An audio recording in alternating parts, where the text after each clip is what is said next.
গেলে বাসায় ওইভাবে কখনোই পড়াশোনা হয় না, নিজে একা একা লাগে, ওইভাবে পড়তে চাইলেও পড়া হয় না। হ্যাঁ, সেটা এখন মনে হচ্ছে হ্যাঁ এটা একটু কষ্টদায়ক হয়ে যেতে পারে, যেহেতু 2 সপ্তাহ আমাদের স্কুল বন্ধ ছিল।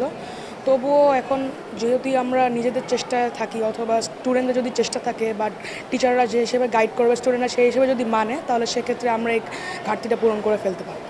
দীর্ঘ 2 সপ্তাহ দিন পর আমাদের স্কুল আবার খুলেছে, বন্ধুদের সঙ্গে দেখা হচ্ছে। হ্যাঁ, কষ্ট হচ্ছে, অনেক গরম, তবুও বন্ধুদের সঙ্গে দেখা হচ্ছে, পড়াশোনা আবার কন্টিনিউ হচ্ছে। তখন বাসায় থাকলে তেমন করে আমাদের পড়াশোনা চলে না, এবং স্কুলে এসে আমরা বিভিন্ন ধরনের কাজ করছি, এর মধ্যে আমরা থাকছি, তো সেটার মাধ্যমে খুব উচ্ছ্বাসে আল্লাহর সাথে থাকছি। জি, এই কয়েকদিন যেহেতু স্কুল বন্ধ ছিল, তো আবার আমাদের সামনে ষান্মাসিক মূল্যায়ন আছে, এজন্য মূল্যায়নের জন্য একটু একটু পড়তে হয়েছে। আলহামদুলিল্লাহ ভালোই লাগছে, কারণ অনেকদিন বাসায় ছিলাম, বন্ধুদের সাথে দেখা হতো না। অনেকদিন পরে স্কুলে এসে সকল বন্ধুদের সাথে দেখা হলো, সবার সাথে কথা হলো, আবার শ্রেণীকক্ষে ফিরতে পেরেছি, সব মিলিয়ে অনেক ভালো লাগছে। ওয়ালটন ফ্রিজ কিনে অনেকের মতো আপনিও হয়ে যেতে পারেন মিলেনিয়াল, সেরা পণ্যের সেরা অফার।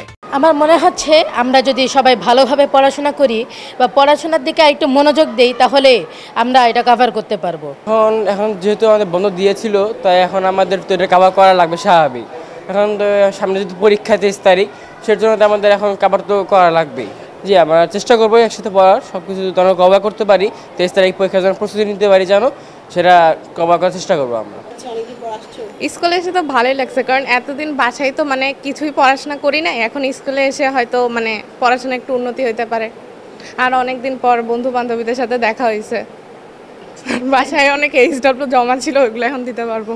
বলতে গেলে বাসায় ওইভাবে কখনোই পড়াশোনা হয় না, নিজে একা একা লাগে, ওইভাবে পড়তে চাইলেও পড়া হয় না। এখন সহপাঠীদের সাথে পড়া হচ্ছে, দেখা হচ্ছে অনেক দিন পরে, খুবই আনন্দ লাগছে। এছাড়াও আমাদের শিক্ষকরা আমাদের যেভাবে বন্ধুসুলভ আচরণ করে বুঝায়, একটা জিনিস না বুঝলে তারা সাহায্য করে, এবং আমাদের প্রেজেন্টেশন প্রজেক্ট এগুলো করতেও তারা খুবভাবে সাহায্য করে, যার কারণে বাসা থেকে স্কুলে পড়তেই ভালো লাগে বেশি।